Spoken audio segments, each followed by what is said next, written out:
கோவை பாராளுமன்ற தொகுதியில காலையிலிருந்து பல்வேறு இடங்களில் பார்த்து கொண்டிருக்கிறோம். ஒவ்வொரு பூத்துகள்லையுமே குறிப்பாக வட இந்தியர்களுடைய வாக்குகள், பிராமணர்களுடைய வாக்குகளை தேர்ந்தெடுத்து அதை டெலீட் பண்ணியிருக்காங்க. பிஎல்ஓ கிட்ட கேட்டா நாங்க நோட்டீஸ் கொடுத்துருக்கோங்கிறாங்க. என்ன இதுல ரொம்ப ஒரு கொடுமையான விஷயம்னா, ஒரு வீட்டுல கணவருக்கு ஓட்டு இருக்கு, மனைவிக்கு இல்ல. பெற்றோர்களுக்கு இருக்குது, குழந்தைகளுக்கு இல்ல. ஒரு சில இடத்துல குழந்தைங்களுக்கு இருக்கு, பெற்றோர்களுக்கு இல்ல.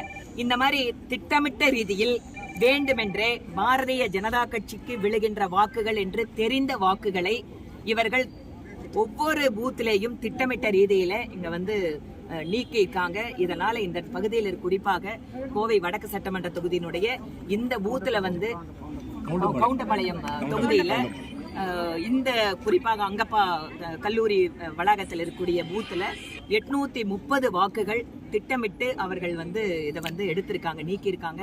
அதனால அந்த 830 பேரோட மனுவா சேர்த்தி நாங்க பாரதிய ஜனதா கட்சியின் சார்பில் எங்களோட சீஃப் ஏஜென்ட் திரு ஜி.கே. நாகராஜ் அவர்கள் ரிட்டர்னிங் ஆபீசருக்கு மனு கொடுக்கறாங்க.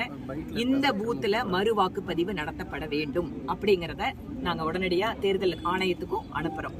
இதுல எங்களுக்கு நியாயம் கிடைக்கிற வரைக்கும் இந்த மக்கள் இதை விட போறதா இல்ல. நிச்சயமாக அவர்களுடைய ஜனநாயக கடமையை ஆற்றுவதற்காக பாரதிய ஜனதா கட்சி அவர்களோடு துணை நிற்கும்.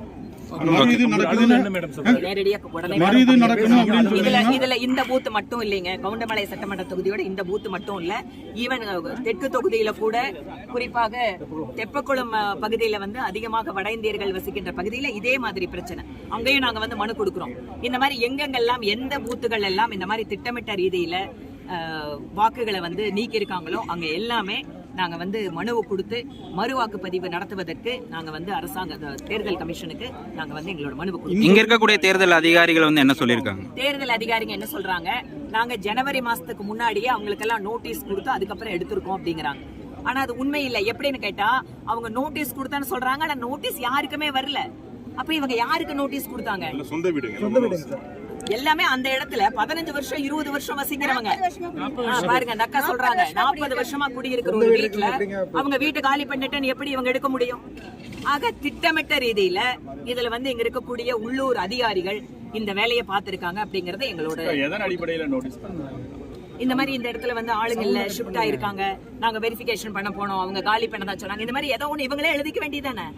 உண்மை இருந்தா தாங்க பிரச்சனை. பொய் எழுதுறவங்க 10 பொய் வேணாலும் எழுதிட்டு போலாமே. இந்த பொய் தான் இப்ப இங்க பண்ணிட்டு இருக்காங்க.